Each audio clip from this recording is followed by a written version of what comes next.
Auto रिक्षामध्ये बसून प्रवाशाला निर्जन ठिकाणी नेऊन चाकूचा धाक दाखवत लूटमार करणाऱ्या 3 आरोपींना आडगाव पोलीस ठाण्याच्या गुन्हे शोध पथकाने अवघ्या 24 तासात जेरबंद केलंय। या कारवाईत गुन्ह्यात वापरलेली रिक्षा आणि इतर मुद्देमालासह एकूण 1,20,720 रुपयांचा मुद्देमाल जप्त करण्यात आलाय। याबाबत अधिक माहिती अशी की फिर्यादी प्रदीप धोडाई कुमार वर्ष 32 व्यवसाय पीओपी कामगार राहणार निलगिरी बाग परिसर आडगाव हे दिनांक 4 मार्च 2024 रोजी सायंकाळी सुमारे 4:30 वाजेच्या दरम्यान नांदूर नाका येथील मामाज वाईन शॉप समोरील रिक्षा स्टँडवर निलगिरी बाग येथे जाण्यासाठी उभे होते। त्यावेळी पांढऱ्या हुडीची एक रिक्षा येथे आली। रिक्षातील इसमाने त्यांना निलगिरी बाग येथे सोडतो असे सांगून रिक्षेत बसवले, मात्र त्यांना रुद्र फार्म समोरील निर्जन ठिकाणी नेण्यात आलं।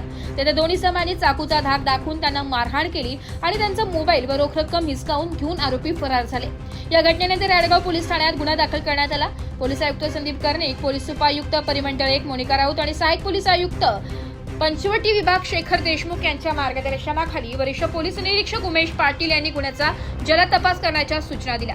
त्यानुसार गुन्हे शोध पथकाचे पोलीस उपनिरीक्षक विकास पंचमुख, पोलीस हवालदार दादासाहेब वाघ, इम्रान शेख तसेच पोलीस अंमलदार शक्ती पेंढारकर, मनोज मोरे आणि सुमित शिंदे यांनी घटनास्थळी जात परिसरातील सुमारे 23 सीसीटीव्ही कॅमेऱ्यांची फुटेज तपासले। त्यातून संशयित रिक्षेचा माग काढण्यात आला। दरम्यान पोलीस अंमलदार मनोज मोरे व शक्ती पेंढारकर यांना खात्रीशीर माहिती मिळाली की संशयित आरोपी नांदूर गावाजवळील स्मशानभूमीजवळ फिरत आहेत। त्यानुसार पथकाने तात्काळ कारवाई करून संशयित रिक्षा MH15 AK5631 ताब्यात घेतली आहे आणि आरोपी प्रशांत अशोक भार साखळे निवृत्ती उर्फ सोनू राजू जाधव व विजय भगवान मोरे सर्व राहणार नांदूर नाका आडगाव यांना अटक केली आहे। पोलीस चौकशी तिघांनीही गुन्ह्याची कबुली दिली असून गुन्ह्यात वापरलेली रिक्षा इतर मुद्देमाल जप्त करण्यात आलाय। पुढील तपास आडगाव पोलीस करीत आहेत।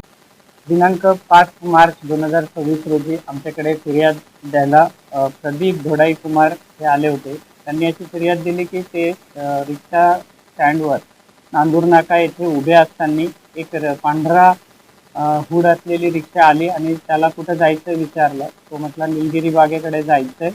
त्यानुसार तो त्या रिक्षामध्ये बसला आणि काही अंतरावर गेल्यावर रिक्षा चालक आणि त्याच्यासोबत इतर 2 यांनी रिक्षा निर्जनस्थळी रुद्र फार्मकडे वळवली आणि निर्जनस्थळी नेऊन त्याच्याकडील मोबाईल फोन आणि 4,000 रुपये हिसकावून घेतले आणि त्याला उतरवून हाकलून दिले। अशी फिर्याद आल्याने आम्ही पोलीस स्टेशन आडगाव येथे गुन्हा दाखल केला, रॉबरीचा गुन्हा दाखल केला आणि गुन्ह्याचा तपास सुरू केला। अवघ्या 24 तासाच्या आत तपास पथकाचे अंमलदार, पोलीस अधिकारी पंचमुख त्यांच्यासोबत तपास पथकाचे सर्व अंमलदार यांनी वेगवेगळे 23 सीसीटीव्ही फुटेज चेक करून त्यामधून आरोपींची ओळख पटवली आणि यातील 3ही संशयित आरोपितांना ताब्यात घेतले। त्यांच्याकडील चोरीला गेलेला मुद्देमाल मोबाईल फोन, त्याचबरोबर तो जी गुन्ह्यात वापरलेली रिक्षा, त्यांच्याजवळ एक चाकू देखील मिळून आला आहे छोटा। असा सगळा मुद्देमाल हस्तगत केला आहे। गुन्ह्याच्या तपासाने सध्या 3ही आरोपींना अटक करून PCR साठी माननीय कोर्टात हजर करण्यात आले होते। त्यांची PCR मिळालेली आहे। पुढील तपास सुरू आहे। ब्युरो रिपोर्ट, नाशिक लोकशाही.